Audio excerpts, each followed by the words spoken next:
السلام علیکم ناظرین، میں ہوں زین احمد۔ ڈارون نے اپنی کتاب آن دا اوریجن آف اسپیشیز میں خدا اور تخلیق کے تصور کو پیچھے دھکیلتے ہوئے زمین پر موجود تمام زندگی کو صرف قدرتی عمل سے ایکسپلین کرنے کی کوشش کی۔ مشہور ایوولوشنسٹ اسٹیفن جے گولڈ اس بارے میں لکھتے ہیں کہ پیلی نے جو آرگیومنٹس خدا کے ثبوت کے طور پر استعمال کیے تھے، ڈارون نے خدا کو نکال کر ان آرگیومنٹس میں رد و بدل کر کے ان کو اپنی تھیوری کے لیے استعمال کر لیا۔ اسی طرح ایک اور ایوولوشنسٹ جیری کوئن لکھتے ہیں کہ ڈارون نے صدیوں سے موجود اس یقین کو ختم کر دیا کہ جانداروں کے ڈیزائن کو سمجھانے کے لیے کسی خدائی منصوبے کی ضرورت ہے۔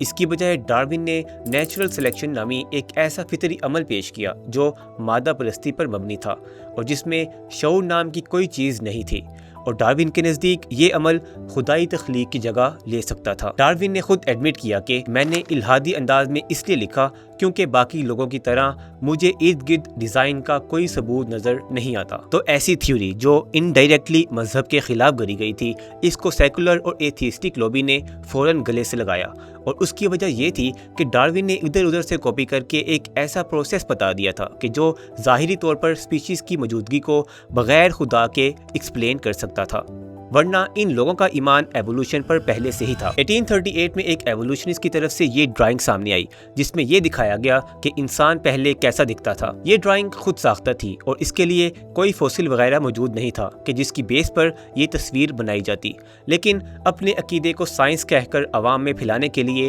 ضروری تھا کہ اس کے لیے آسان الفاظ اور تصویر کی مدد لی جائے تاکہ عوام کا ان پر یقین کرنا آسان ہو۔ اسی طرح مشہور ایوولوشنسٹ اور ڈارون کے سپورٹر ارنسٹ ہیکل نے بغیر کسی ثبوت کے خود سے ایک خیال گھڑا کہ انسان سے پہلے بھی بندر نما مخلوق رہا کرتی تھی کہ جس سے انسان کا ارتقاء ہوا۔ بعد میں اس خیال کی پینٹنگ بھی بنا کر عوام کو دکھائی گئی۔ اب لوگ حیران ہو رہے ہوتے ہیں کہ ایوولوشنسٹ اپنی تھیوری کو ثابت کرنے کے لیے نقلی فوسل بناتے تھے یا ان کی غلط وضاحت کیا کرتے تھے۔ یہ تو پھر بھی بہت آگے کی بات ہے۔ ان کیسز میں کسی قسم کا کوئی فوسل، کوئی ثبوت موجود ہی نہیں تھا، بلکہ صرف امیجینیشن تھی کہ وہ کریچر کیسا دکھتا ہوگا۔ اسی طرح 1874 میں ہیکل نے جھوٹ اور دھوکے پر مبنی یہ تصویر پبلش کی کہ جس میں دکھایا گیا کہ ہیومن ایمبریو ارلی سٹیجز میں باقی جانوروں سے ملتا جلتا دکھتا ہے۔ یہ صرف ایک فراڈ تھا اور یہ بات ہیکل خود بھی جانتا تھا۔ اسی طرح ایوولوشن کے لیے مختلف ثبوت وقتاً فوقتاً عوام کے سامنے لائے گئے۔ کبھی کوئی نیا فوسل سامنے آیا تو کبھی انسان اور چمپینزی میں تعلق ثابت کرنے کے لیے ان میں ڈی این اے سملیرٹی تقریباً 84% ہونے کے باوجود 99% بتائی گئی۔ تو ان سب چیزوں کا مقصد صرف یہ تھا کہ عوام کے لیے ایوولوشن کو سمجھنا آسان ہو۔ لیکن آج جب ان چیزوں کی حقیقت عوام کے سامنے آ رہی ہے اور گہرائی میں نالج ملنے کی وجہ سے وہ ایوولوشن پر سوالات اٹھا رہے ہیں، تو اب ان کی طرف سے یہ شکوہ سامنے آتا ہے کہ آپ ایوولوشن کو اتنا آسان نہ سمجھیں، یہ اتنا سیدھا پروسیس نہیں ہے۔ آپ کو ایوولوشن کا پتہ ہی نہیں، جبکہ اصل میں سائنٹسٹ اس بارے میں ٹھیک سے جانتے ہیں۔ اور حال یہ ہے کہ خود سمجھانے کے لیے شعر و شاعری کا سہارا لیا جا رہا ہے۔ غالب کہتا ہے کہ کسی بات کا آسان ہونا بڑی مشکل بات ہے۔ غالب کی یہ بات تھیوری آف ایوولوشن پر پوری طرح سے لاگو ہوتی ہے۔ ڈارون کی یہ تھیوری بیک وقت انتہائی سادہ اور انتہائی پیچیدہ ہے۔ اس تھیوری کا فہم حاصل کرنا بہت مشکل اور اسے سمجھنے کی غلط فہمی پالنا بہت آسان ہے۔ ابر کیا چیز ہے، ہوا کیا ہے؟ ابر کیا چیز ہے، ہوا کیا ہے؟ یعنی جو لوگ ان کی تھیوری کو نہیں مانتے ان کو کہا جاتا ہے کہ آپ کو ایوولوشن کی سمجھ ہی نہیں ہے، اور جو لوگ اس پر ایمان رکھتے ہیں وہ غالب کی شاعری سے ایوولوشن کو سمجھا رہے ہوتے ہیں۔ مفت میں ہاتھ آئے تو غالب کیا ہے؟ دوسرے لفظوں میں ان کے ذہن میں صرف دو آپشنز ہیں، یا تو ایوولوشن ٹھیک ہے، یا پھر جو اس کو نہیں مانتا وہ جاہل اور ناسمجھ ہے۔ And by the way, evolution explain کرنے کا یہ آئیڈیا رچرڈ ڈاکنز نے 1986 میں اپنی کتاب دا بلائنڈ واچ میکر میں ویزل پروگرام کے نام سے پیش کیا تھا۔ تو یہ آپ نے جو ٹائٹل استعمال کیا ہے نا کہ evolution explain like never before, یہ 40 سال پہلے پیش کیا جا چکا ہے، اور تب بھی یہ اتنا ہی مضحکہ خیز تھا جتنا آج ہے۔ اور صرف 16 سیکنڈز اور 968 جنریشنز میں غالب کا وہ مصرع ایوالو ہو جاتا ہے جسے اتفاقیہ لکھنے کے لیے کھربوں سال ناکافی تھے۔